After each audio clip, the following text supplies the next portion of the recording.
debate on effective multilateral response to tax evasion, corruption, and money laundering, and also to lay the groundwork for G20's future policy response to this global challenge.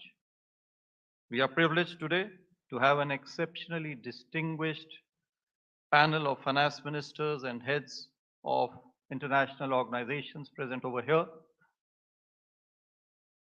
So let me first of all invite on stage Mr. Matthias Cormann, Secretary General of the Organization for Economic Cooperation and Development. He shall be moderating today's discussion on the potential strategies for coordinated response to fight tax evasion, corruption, and money laundering. Mr. Cormann, as you're all aware, has been the Finance Minister of Australia from 2013 to 2020 and has been actively contributing to the G20 discourse on international taxation. Mr. Cormann, please on stage. As the first finalist today, we have the privilege of the presence of Honorable Finance Minister for Indonesia, Her Excellency Sri Mulyani Indrawati. Madam Minister has a specialization in in monetary economy, banking, and labor economics. She has worked at the IMF and she very ably led the G20 presidency last year. Madam Minister, kindly join us on the stage.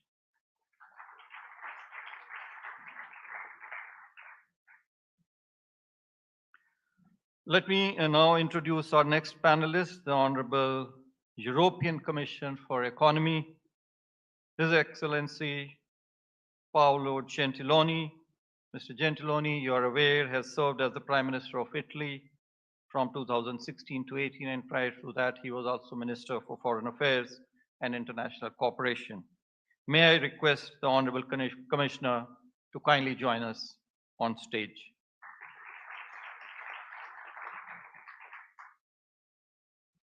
We also have with us Mr. T. Raja Kumar, President, Financial Action Task Force.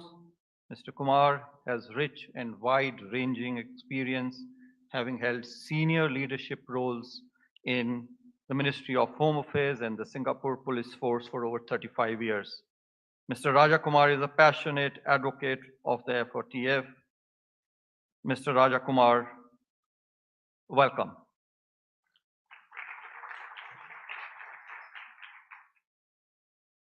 Thank you, all the distinguished panelists.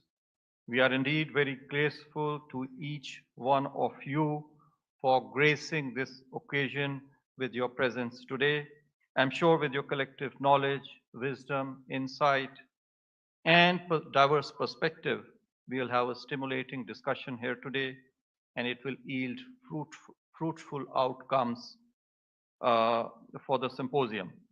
But before that, to open the discussion, let me please invite on stage Srimati Nirmala Sitharaman, Honorable Union Minister for Finance and Corporate Affairs, India. Madam Minister has been championing the cause for a fair, inclusive, transparent, and modern international tax system.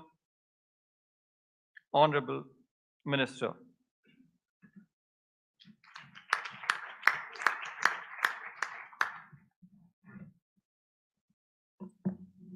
Thank you, Sanjay Malhotra, who's the Revenue Secretary, Government of India.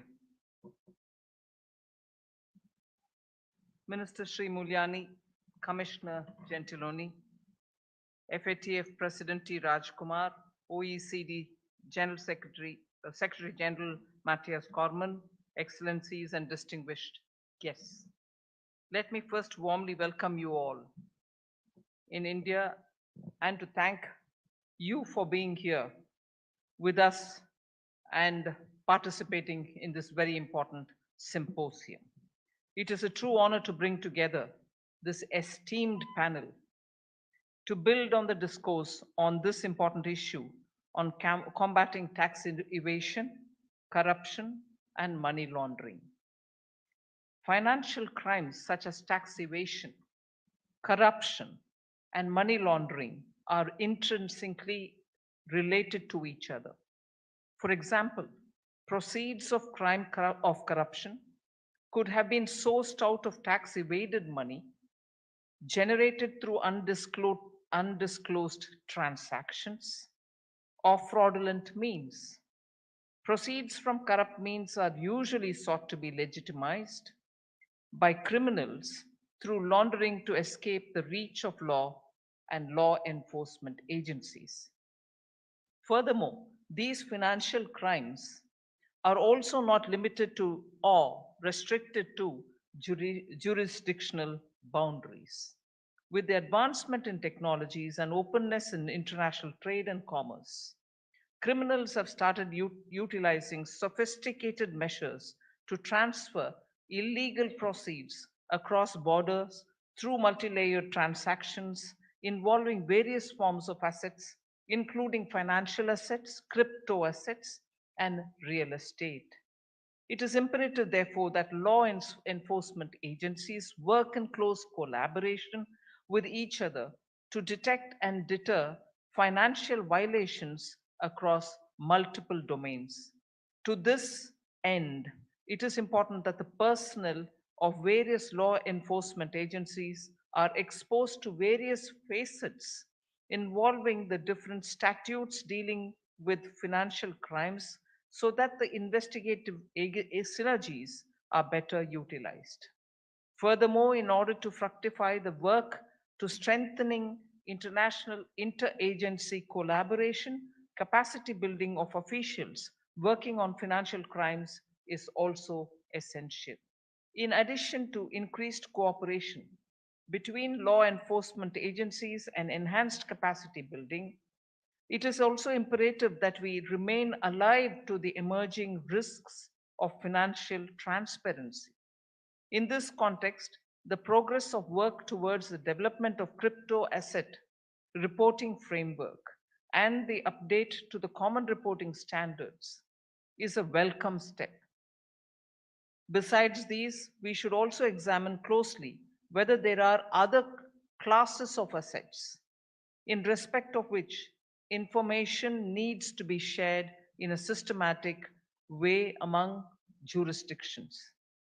To this end, India welcomes the report of the OECD toward exploring the feasibility of exchange of information on a voluntary basis in respect of immovable property transactions undertaken by residents of a jurisdiction in foreign jurisdictions, which will help in initiating the discussion on this subject. During tax investigations, tax administrations acquire access to large amount of incriminating information obtained through tax treaties, which could have relevance for investigations in other financial crimes. However, the disclosure of such information to other domestic law enforcement agencies is subject to seeking consent from the foreign jurisdiction for the use of such information for non-tax purposes.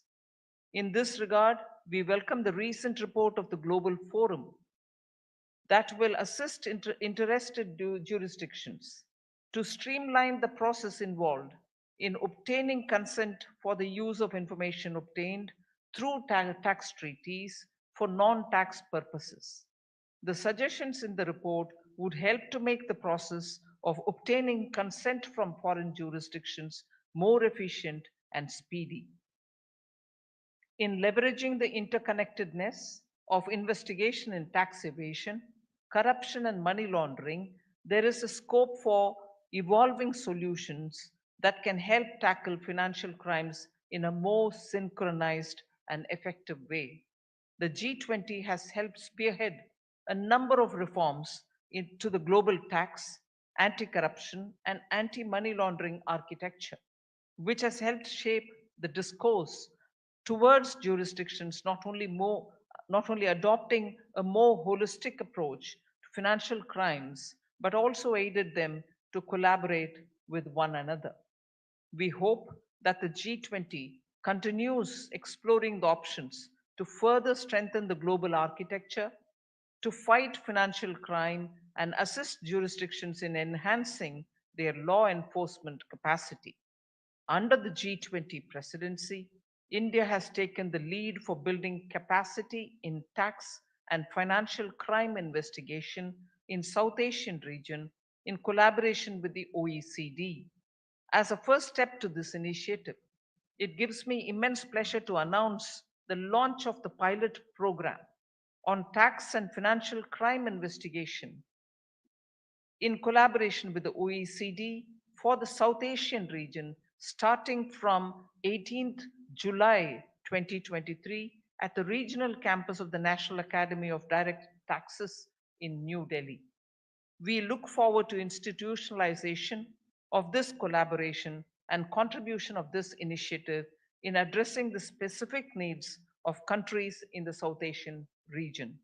I would like to express our gratitude to all the distinguished participants and OECD for accepting our invitation to be a part of this symposium. I also thank all the deputies who have consented to represent their respective ministers in this event. Looking forward to an enriching discussion in this symposium. Thank you very much.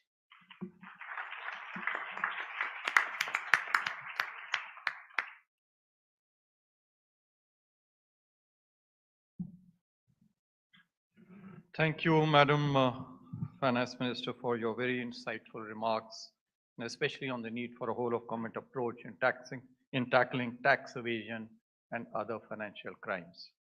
With this, now may I request Mr. Common to begin the panel discussion with his opening remarks. Over to you. Well, thank you very much, dear Minister Nirmala Sitharaman, dear ministers, distinguished colleagues, friends all. Thank you, Nirmala, for hosting this high-level tax symposium on combating tax evasion, corruption, and money laundering. And also thank you for the ambitious tax agenda that India is championing as part of its G20 presidency. Successfully combating financial crimes such as tax evasion, corruption, and money laundering is fundamental to promoting economic stability, investor confidence, sustainable growth, fairness, and a positive international reputation. Financial crimes undermine the credibility of financial institutions, lowering investor and business confidence, and that in turn hampers a country's ability to attract private investment and generate growth. Financial crimes also create a vicious circle in which lower trust in public institutions affects citizens and businesses' compliance with other laws and regulations, thus forcing governments to divert ever-increased resources towards prosecution and enforcement instead of being able to invest those funds in essential public services or infrastructure. And financial crimes directly deprive governments both in developed and developing countries of much needed resources to close key investment gaps. They are especially harmful in the current context of slower growth, increased government deficits, tightening credit conditions, and an environment in which high interest rates have exposed vulnerabilities in some financial market segments where investors are reassessing their risks. Financial crime is complex. It exploits weaknesses in our laws and institutions. It operates across international borders. And it is, sadly, it has to be said, very agile, constantly identifying and seizing new opportunities while adapting to new circumstances. During the pandemic, emergency procurement processes contributed to the proliferation of substandard products, price gouging, and bribery. Criminal actors were also quick to make illegal gains from government stimulus packages, as the urgency imposed by the crisis and the accelerated implementation of stimulus packages required the relaxation of some of the usual prior due diligence processes. And they're exploiting gaps in regulation and oversight created by the increased digitalization of our economies. For instance, using the exchange of crypto assets for money laundering and to finance terrorism, among other crimes.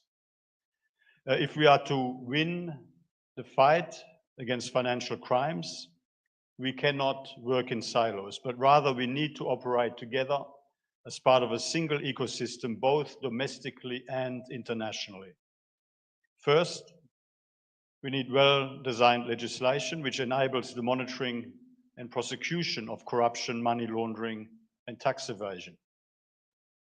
Financial crime exploits the absence of regulations as well as gaps in existing legislation, including the opacity of certain corporate structures and legal entities.